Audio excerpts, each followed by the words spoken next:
Good evening, Excellency, ladies and gentlemen. Welcome once again to Cambodia Global Dialogue of Southeast Asia TV. Tonight we're gonna have another session on the development of the cassava industry. I did have a discussion previously a couple of weeks ago on the cassava industry, but from a private sector perspective. Tonight I managed to get pull a few friends who are in not the private sector per se, but they are in helping developing a cassava policy for the Cambodian government. And I thought it would be good to have this various view on how we can look to use cassava development in terms of contribution to economic development, poverty reduction, and ultimately also toward the diversification of our agriculture sector as well. So why don't I give you gentlemen a few minutes each to introduce yourself. We'll start with David.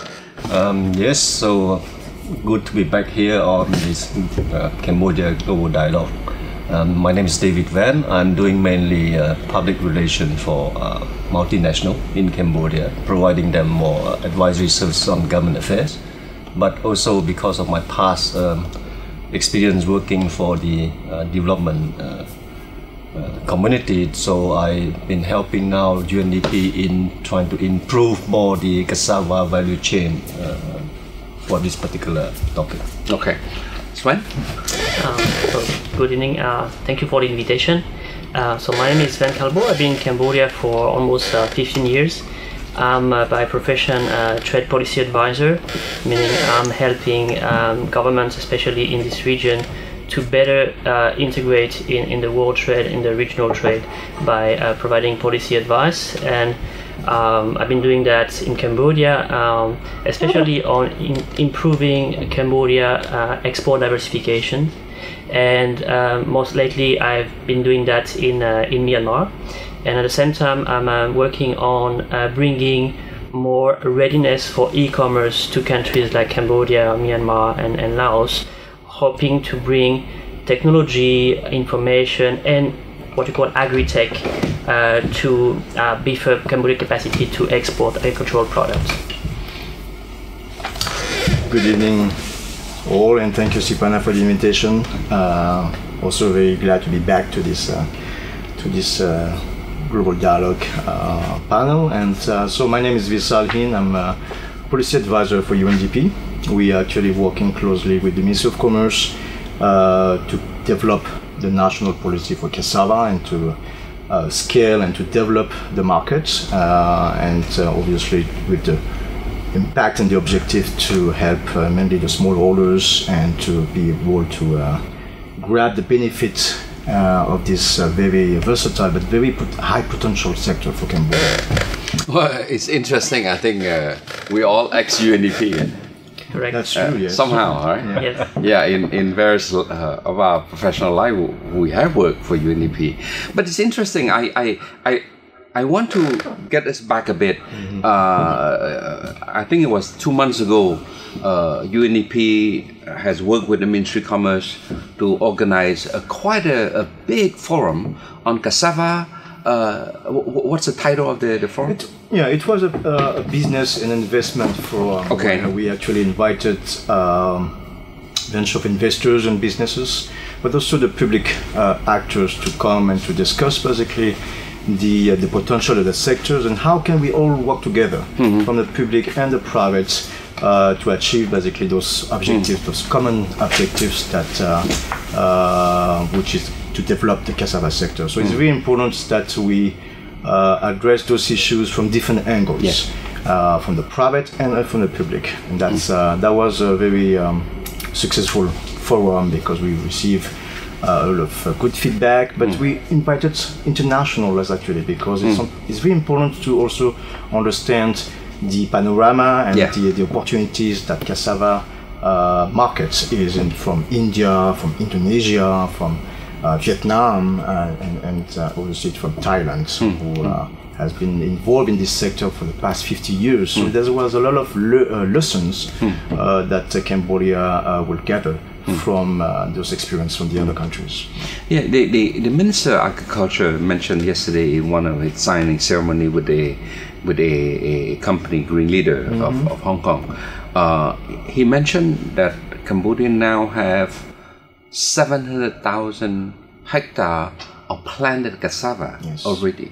Yes. That's quite a number, right? Yes. So from your policy perspective, how can we really turn this commodity, which is quite a heavy commodity, David, we all work for to help put together the rice the export policy.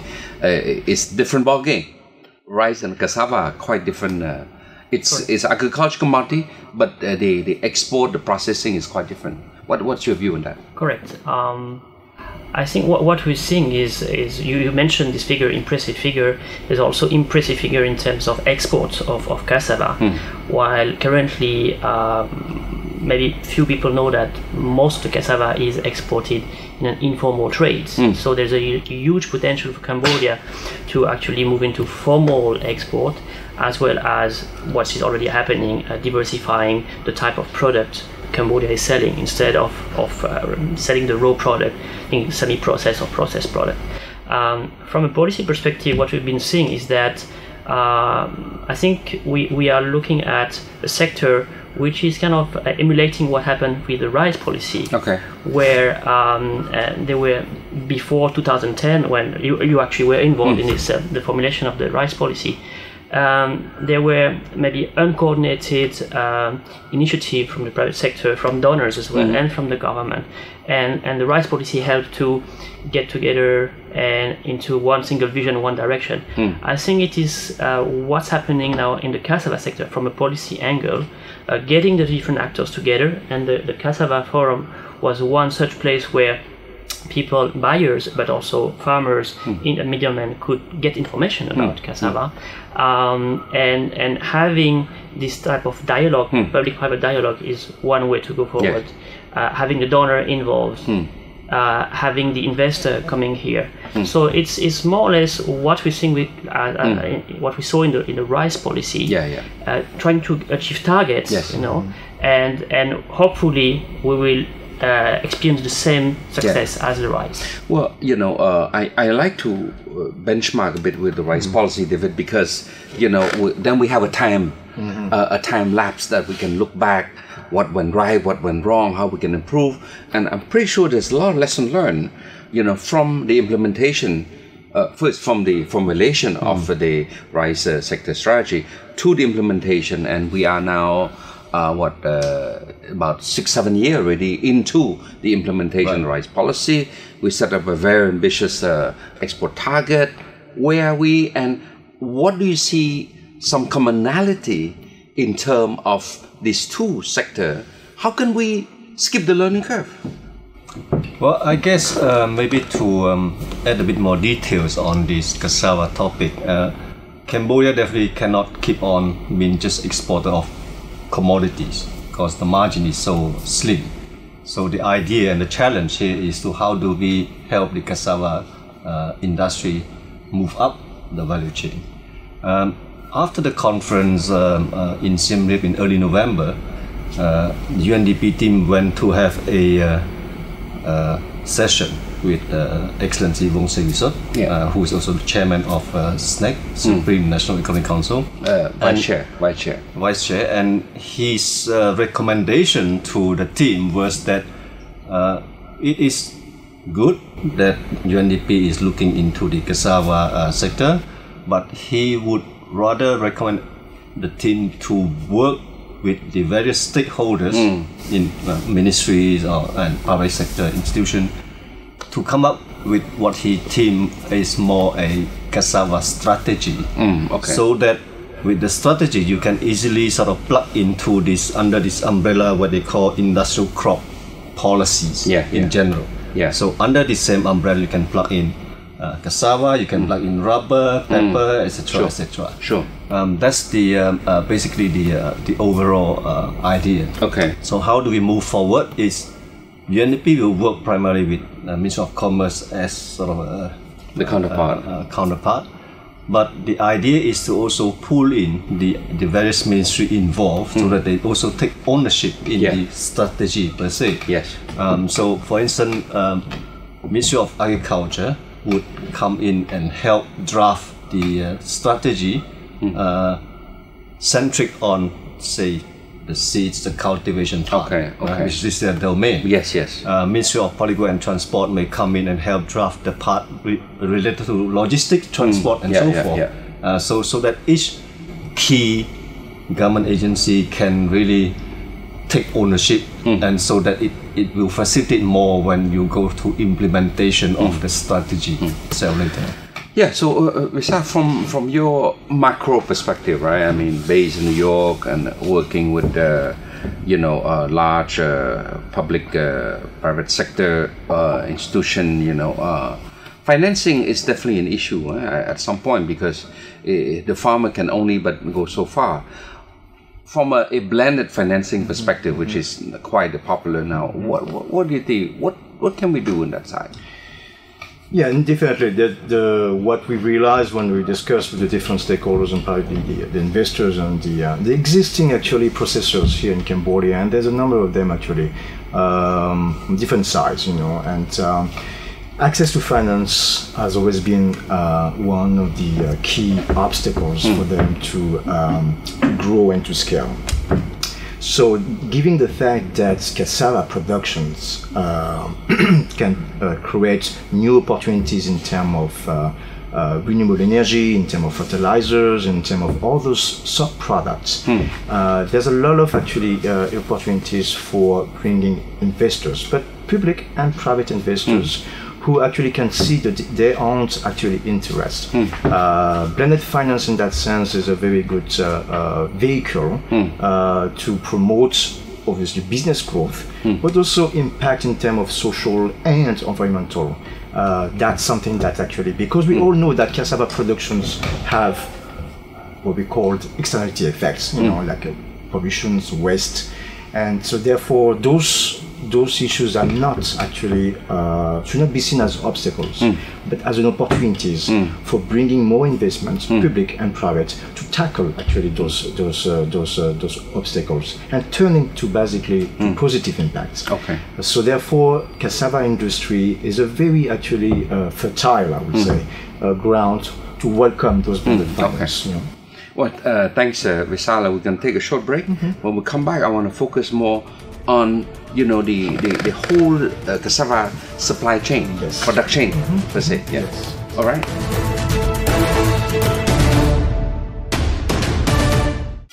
Sven, before we move to the topic of supply chain, perhaps you can comment a bit on what Wisal have just talked about, financing. I think there's so many different angles, so many different tools available now. What you experience in traveling around the world, working with different government on this sort of issue? I think one way to see how Cambodia cassava sector has evolved over the past 15 years is maybe to look back at what type of donor support we were receiving like 15 years ago. We were talking about productive capacity, helping with irrigation, about planting, etc., etc. 5 years later, we move into how to access markets, how to get intelligence on markets, right? In the last 5 years, not only for cassava, but also for cassava, trade facilitation, how to reduce costs. But what we're talking about now, as Wisal just mentioned, we're no longer talking about donor support to Cambodia through grants. We are talking about bringing technology, what we call agri-tech. We call fintech for financial sector, agri-tech for agricultural sector. Well, give me some plain example. Yeah, for instance, one of the things we discovered during the forum is that people, private sector, farmers, we're complaining about the lack of information. I think information is there. Maybe people don't know where to get information, or they want to don't share information. That's another thing. But there are websites, for instance, in Cambodia. I talk about Agri Today or AgriBuddy, where you can get access to knowledge for farmers, for investors. You can get access to funding. You can get access to potential buyers about price. And this is not funded by donors. This is mostly funded by angel investors. You had a session in this dialogue on angel investors. There's also angel investors for agricultural businesses. So that shows how the needs of Cambodia, and David was mentioning about diversifying the type of product we have, has evolved over the last 15 years. And it's a very good sign. David, focusing on supply chain now, how extensive or how deep, how deep Cambodia have been able in the last several years to develop that cassava supply chain?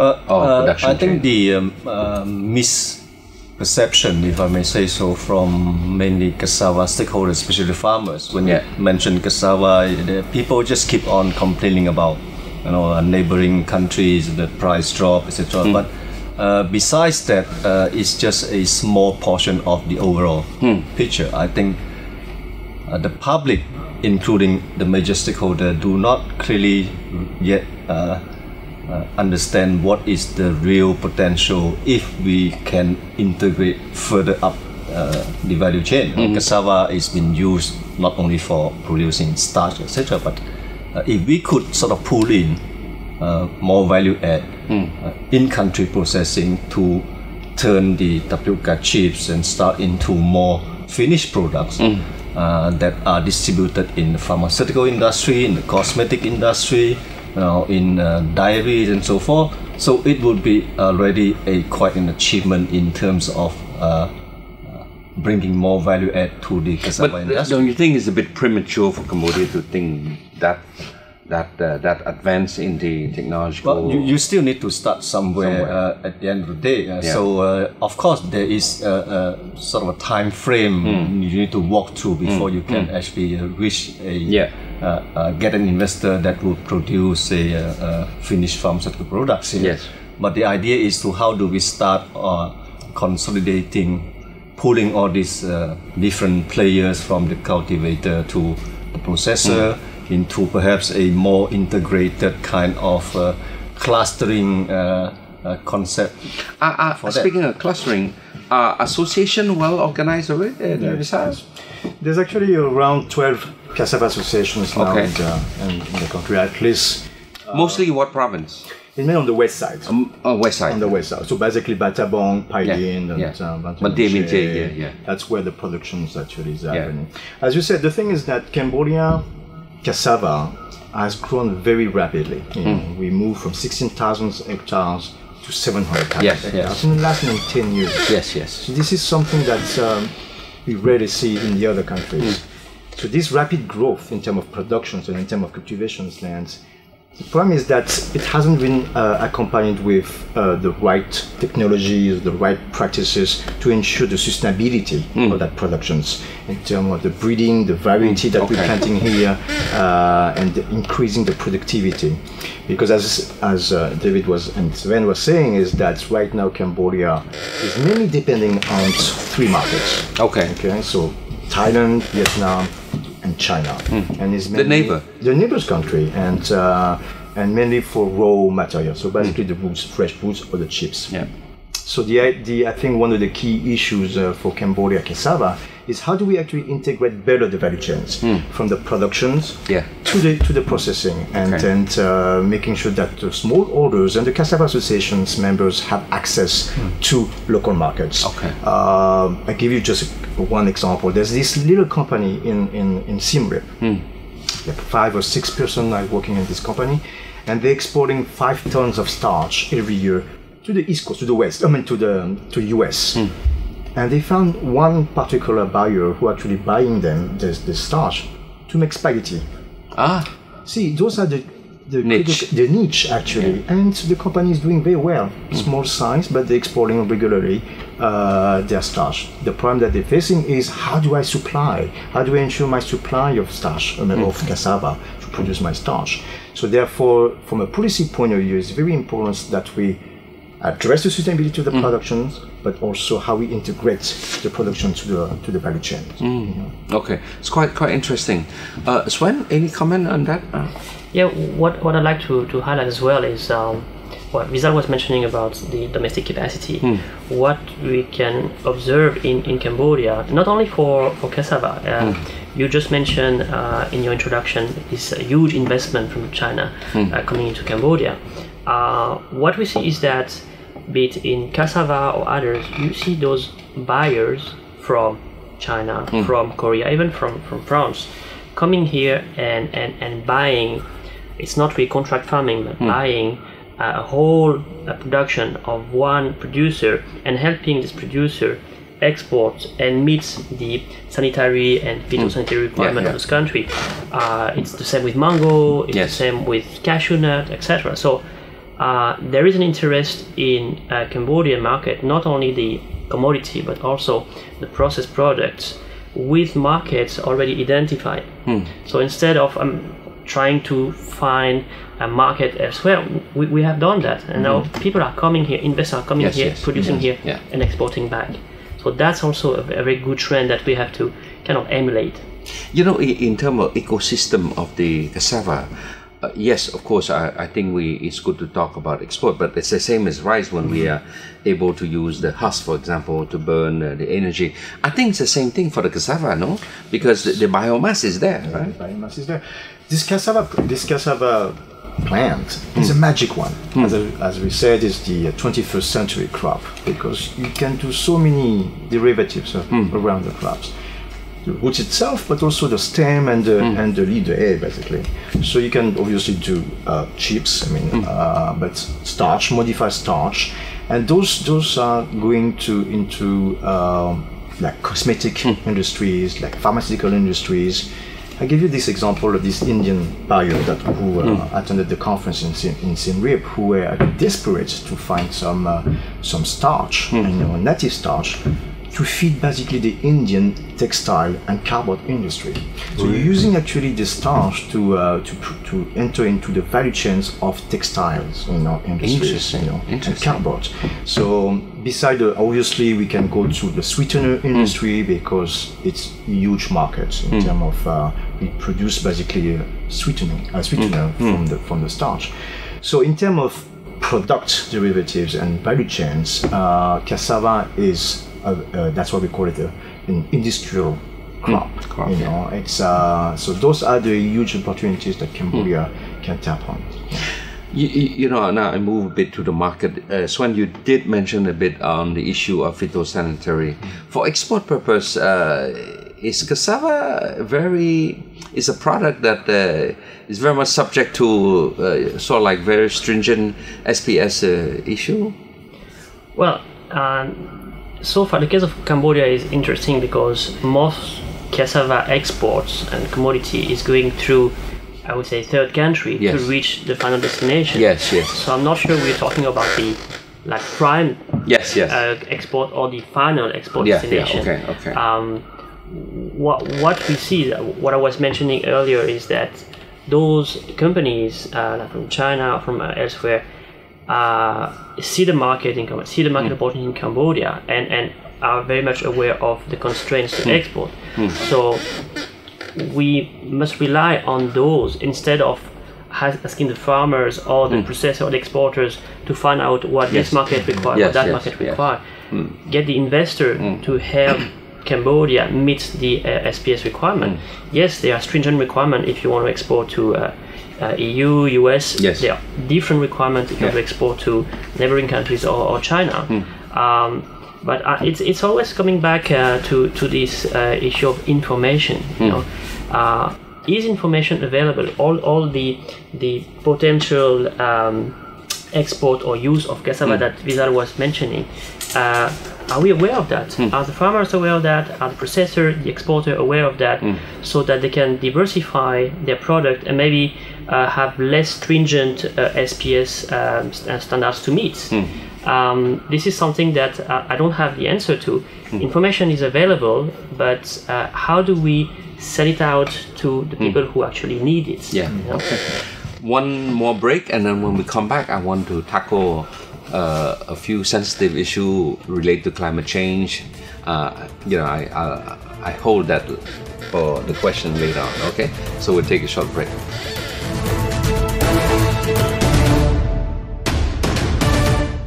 Well, before I go on this issue of the climate change as related to the cassava industry, let me continue a bit more on something that matter quite a bit, because Cambodia is pretty much a agrarian society. Most of farmers depend quite a bit on the plantation, and contract farming come up quite regularly in discussion. How much experience do we have in contract farming? Has been done in the rice sector, but can we emulate similar processes for the cassava industry? I guess contract farming issue and difficulty not only Cambodia centric, even the neighborhood in Thailand, and so they do have this sort of issue. Contract farming is, no matter how you can commit a farmer on a sort of determined price, yes, like a forward contract kind of concept. At the end of the day, when the harvest time comes and market goes up, then you will definitely see a lot of default from the farmers, and they just turn around and sell to someone else, despite the fact they had an agreement with you. So to cater to this sort of a technicality, some buyers were even more aggressive in the sense that they provide the seeds, they provide the cultivation technique to the farmers, and then they make sure that when the time comes, they even buy the product from the farmer at a premium compared to the other usual buyers. So it go both ways, because sometimes it is the when the market is down, it is the what you call the buyer who is at default, right? So well, welcome to the free market. But from the formation, from the organization of the contract farming, Wisal, you have any? One of the lessons that we can actually draw from the rice, for example, there's this particular company who, Amru Rice, for example, was considered as a successful story and in terms of contract farming for organic rice. What we can learn from those experiences that we need to integrate in the contract farming between the farmers and the processor has to integrate the middlemen and the traders. Yeah. We cannot actually just wipe them away, and because it's important that we do not disturb negatively those status quo. You know, it's a progressive basically approach, because as David was saying, it's a matter of trust at the end of the day. Is that how we actually create the trust between all of these different players through the value chains. And obviously the cassava associations organizing the production side is very important, but also organizing on the other side the SMEs and the processing, because right now those are individual companies that not necessarily talk to each other or get organized. So I think it's very important that we get structured basically these value chains by organizing those different entities and clustering them basically in the different production sites. I mean, that's already happening on the west side, as I said, but I think that's the way we need to go, and that's a policy actually issues. Maybe on the issue of trust, I think what we've seen in the last few years in the rice sector is the importance of branding. And coming back to contract farming, for commodity, can you brand? Sure. Well, look at what is being done in rice sector. Now you go to, I was in Africa, when I go to France, I can see the Cambodian Encore Malis logo and say, this is Cambodian. Then I educate my friend, my family, say, this is a Cambodian rice logo. It's not only for that brand, it's for all brands. So coming back to the issue of trust, contract farming, you have to be able to deliver, right? When you have a logo for the rice sector, and I hope there will be one for the cassava sector, you have to be able to give an image of your product and to deliver on that image. Right? So I think the branding of Cambodian cassava, because it's so well, Cambodia's cassava is so well received in different markets, the branding will also be essential. You know, to have all these actors coming together and saying this is Cambodian cassava with quality, no pesticides, no fertilizers. This is our image, this is what we want to give outside, we want to project outside, and hopefully this will help add value, add premium to the Cambodian cassava. So trust is very important. I think, you know, at the end of the day, trust matter, but you have to have also the critical mass. And I think by now, you mentioned for this enormous, impressive growth in 10 years, that we reach like what, 14 million tons of tuber per year. That's a lot of tuber to process, to export, right?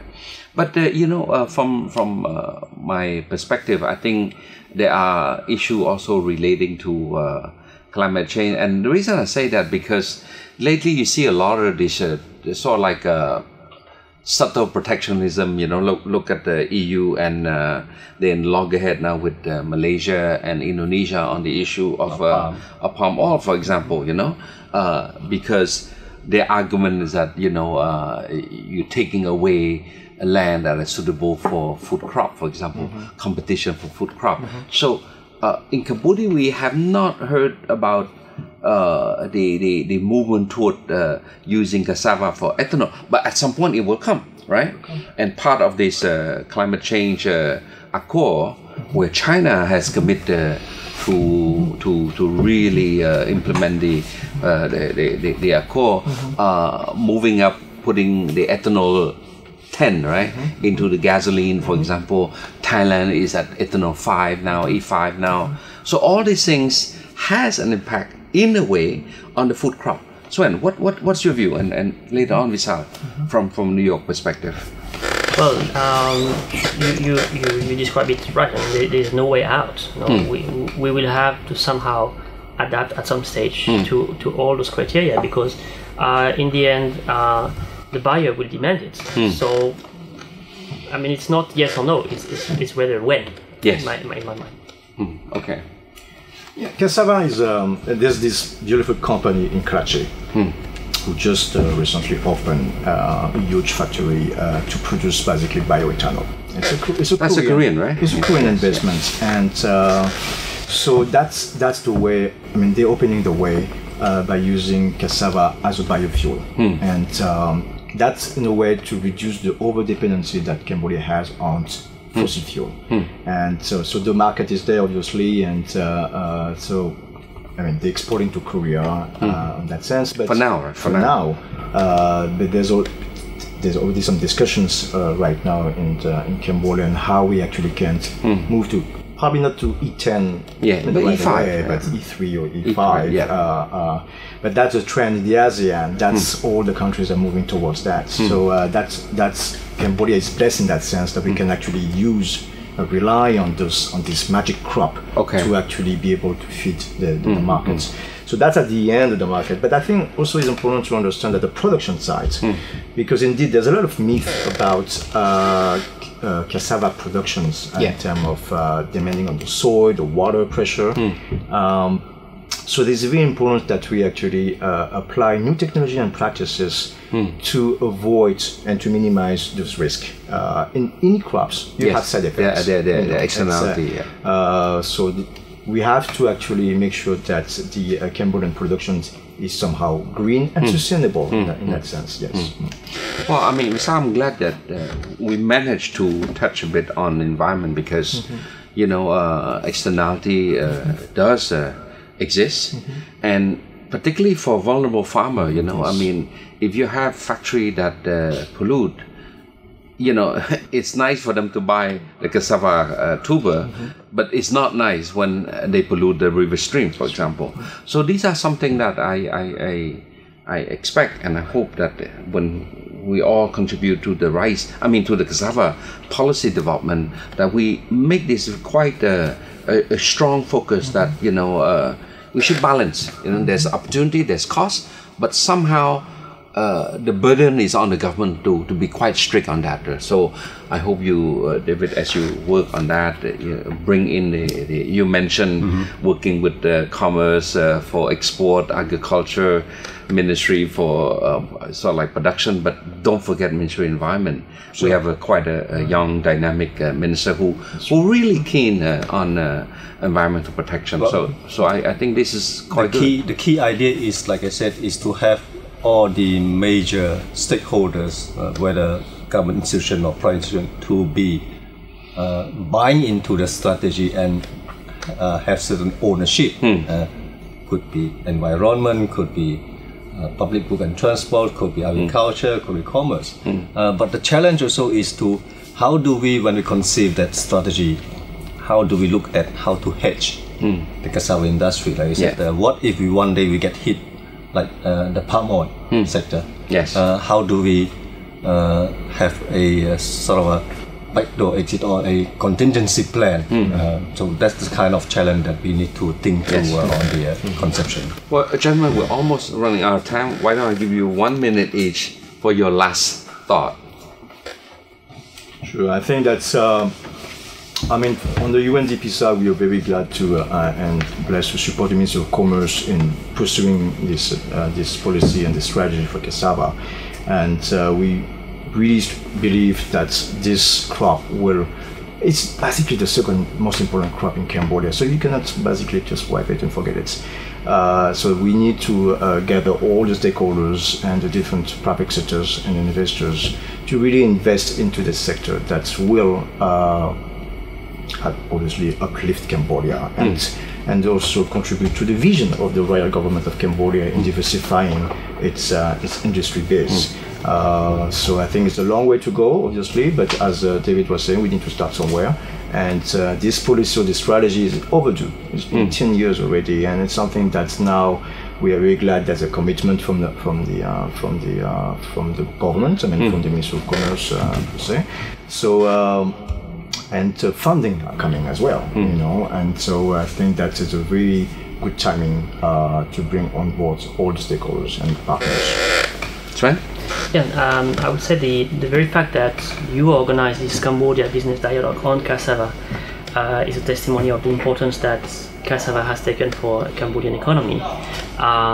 One major difference we have with maybe 10 years ago is that we can no longer complain that data is no longer here. You know, you started this dialogue by giving a few data on Cambodian cassava, and Wisal elaborated on that. So policy formulation based on data would be make a major difference.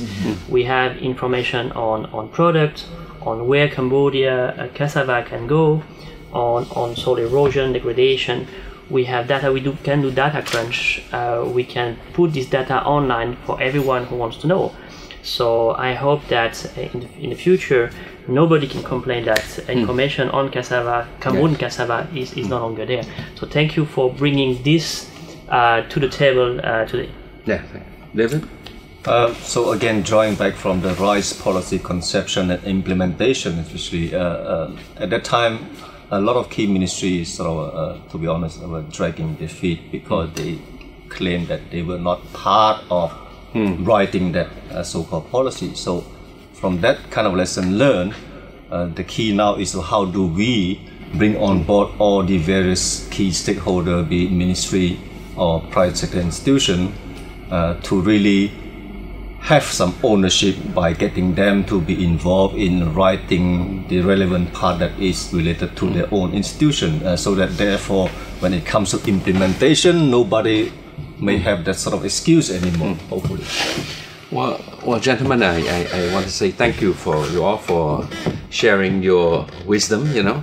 And I noticed that today we all agreed to wear krama, because I don't wear my bow tie today, but krama, I joined you guys because we're talking about cassava, we're talking about farmer, we're talking about rice. So thank you. It was quite a good, I would say, expose of the issue, and I hope the audience, whether you are in the policy making side or the private sector for that matter, or student, I mean, I really stress on student, particularly university student.